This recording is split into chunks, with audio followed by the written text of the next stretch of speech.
It must be a man's choice to pursue you. If you're dealing with an empowered masculine man, he 100% wants to feel in control of the pursuit and the process of asking you out, taking you out on dates, calling you, texting you, checking up on you. And this dynamic is so important to preserve in early dating because guess what? Men are great readers of energy. And while an empowered masculine man does want to feel your interest in him, he doesn't want to feel like you are pedestaling him, like you are obsessed with him. He doesn't want to feel like you are dropping everything in your life just to hear from him or just to go out on a date with him. And so often, even though we know these principles theoretically, even though we might know about feminine energy through my work, and we might know how to lean back, and we might know how to not initiate with guys, the truth is, when we are super excited about a guy and we feel like we've met somebody who's a catch, it is so easy to look like a smitten kitty and to start acting all eager. Now, this delicate balance of pursuit where the masculine man wants to feel in control that he is choosing you and not the other way around is so easy to disturb. So, for example, one of my Elevate clients shared with us that, she met this great guy, and in the beginning, he was really pursuing and calling, texting, even telling her how good the connection with her was feeling for him. All of that was great. They created great positive moments together, which is important for bonding and important for connection. However, what started to happen is that she fell for those words and she started to show up really eager in the connection. And if she wouldn't hear from him for a day, she would just reach out, send a text, and he would of course respond. Then they would start talking again, but then again, if she didn't hear from him the next day, she would again initiate and text. And what started to happen was that the polarity started to disappear. Very soon, instead of him being the pursuer, she became the pursuer. And I see this all the time because women are bonding through words and women are bonding through intensity, whereas men are bonding through space and distance. I see this all the time that the dynamics turn around very, very quickly, and we are not able to catch ourselves getting in the masculine energy and starting to be the ones who are doing the hard work versus letting the guys do the hard work. Now, what happens very often in these scenarios, which can be confusing for you as a woman, is if the man is not feeling excited by my pursuit or by my text messages, why does he answer? The simple answer to that is because men will usually go along with a beautiful, attractive woman dragging them on. Now, you could drag a man on into a connection this way, but here's the thing. At some point in the dating process, he's going to lose motivation. Women ask me all the time, Sami, he was coming on so strong. Why did he start to slack off? Why did his effort reduce? Or, for some women, they will text, they will call, they will set up the dates, and, they will see that the men are responding, the men are saying, yes, let's do that. And then when they keep dating the guy will not ask for exclusivity, the guy will not offer a commitment.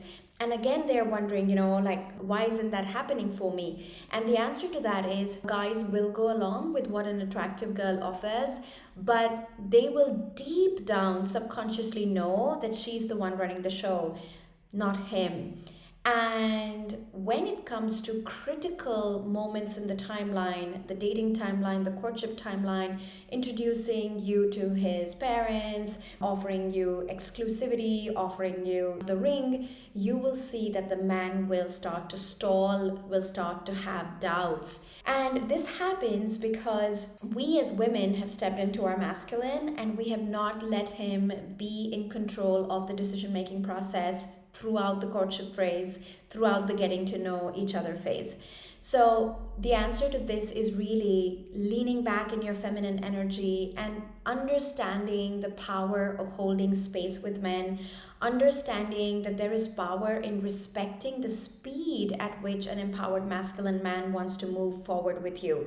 So often I find when we are doing life coaching for our clients inside Elevate that as women, we want to lock the guy down, right? Like you've met this great guy and he's doing everything right, he's pursuing you. And even if you're leaning back in your feminine energy, there's going to come a point in the dating process where you're going to start feeling anxious Maybe, he's only seeing you twice a week, but you'd like to see him more. Or maybe he's only messaging you every 2, 3 days, but you'd like to hear from him more. And so, what's going to happen is you will subconsciously and instinctively want to speed up the process of the two of you connecting. And when this happens, we start to make suggestions. So we saw that our client in the Elevate Singles group, she was like, maybe we can FaceTime. By the way, I am leaving for my trip tomorrow, but if you want, we could sneak in a coffee. And you can see like she's feeling all these feelings. She wants more connection, she wants more intimacy, but she is starting to jump in and get in her masculine, making suggestions, offering dates. This is where the dynamics turn around, and it feels really innocent in that moment. I mean, I'm gonna be the first person to say that when I was single, I wanted more from a guy. I always used to think this one text is not going to hurt anything, this one suggestion is not going to hurt anything. But you know what? You stack up those choices, they are all masculine energy choices, and soon you will have a dynamic which is completely in reverse, which is you are becoming the pursuer and he's the one more laid back. The funny thing is, when masculine empowered men get more laid back, they start to feel lazy to us, and yet they have that charm, they have that pull, and we find ourselves getting more and more in our masculine, wanting him more, wanting more attention from him. And basically this is the point at which the guy disappears. You see, men are given a bad rep for not being intuitive, for not being in touch with their energy and their emotions. But I have a completely different viewpoint on this. I think men are brilliant readers of women's energy. And a man is able to just feel when the woman is in that smitten kitty zone versus high value woman zone. Now, what would a high value woman show up like in the dating process? Well, she's always gonna let the guy make the decision to see her or not see her. This is the hardest part, because when you like somebody, it is so natural to want to see them more often, hear from them more often. But in expressing that eagerness or in expressing those desires, we are actually starting to show and reveal our emotions. If it's later on in the relationship, that's not a problem. But in early dating, you don't want to be revealing your feelings about a man, because that completely kills the pursuit, right? So as a high value woman, you want to be able to emotionally self-regulate when a guy is not messaging you. You want to be able to emotionally self-regulate when a guy is not asking you out, knowing that it must be 100% his choice when he decides to message you, when he decides to ask you out. And honestly, in the moment when this happens, you're going to feel vulnerable because all sorts of emotions are going to come up. But if you're truly embodied in your feminine energy, you will realize that you have so much power over men when they choose to pursue you versus when you are nagging, controlling, asking, suggesting, scolding men into pursuing you. And here's why.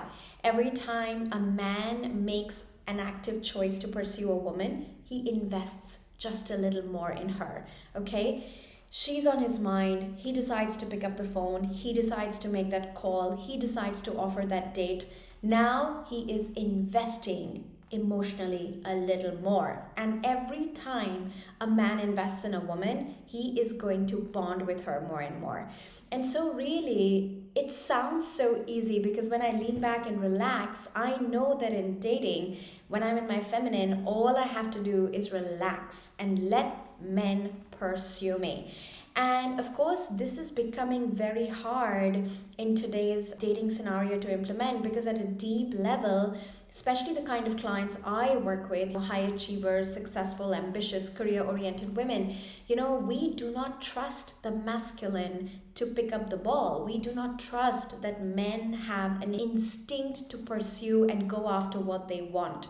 And I think the best thing you can do is to cultivate a deep belief system that yes, when a guy wants you, he knows what to do, he has the hunting instinct, he has the pursuit instinct, and he will come for you. And all you have to do is trust in that.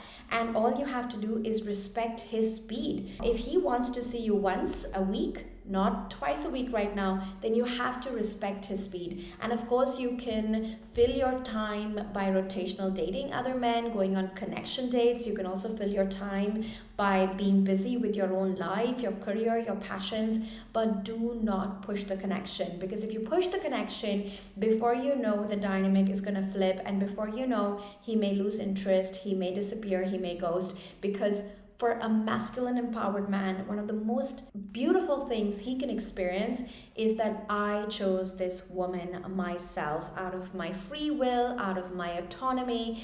And the more he knows that and believes that, trust me, the more committed he will be to his choice of being with you. On that note, if this was helpful, I have an amazing invitation for you. I have a video training called The 5 Signs He's a Keeper, where I show ambitious single women how to never again waste time on the wrong men. What are the red flags that you should never overlook, no matter how much chemistry and attraction you feel with a man? And what are the 5 signs that a man is a true keeper and he is worth your time and energy in dating? Now, this training alone has changed the dating lives of over 5,000 women already, and you can have it for free. Just click the link in the description. 5 signs he's a keeper. Never ignore the red flags again. And I am so excited to hear from you. If this video was helpful for you, leave me a comment, like, subscribe. See you soon again. Bye.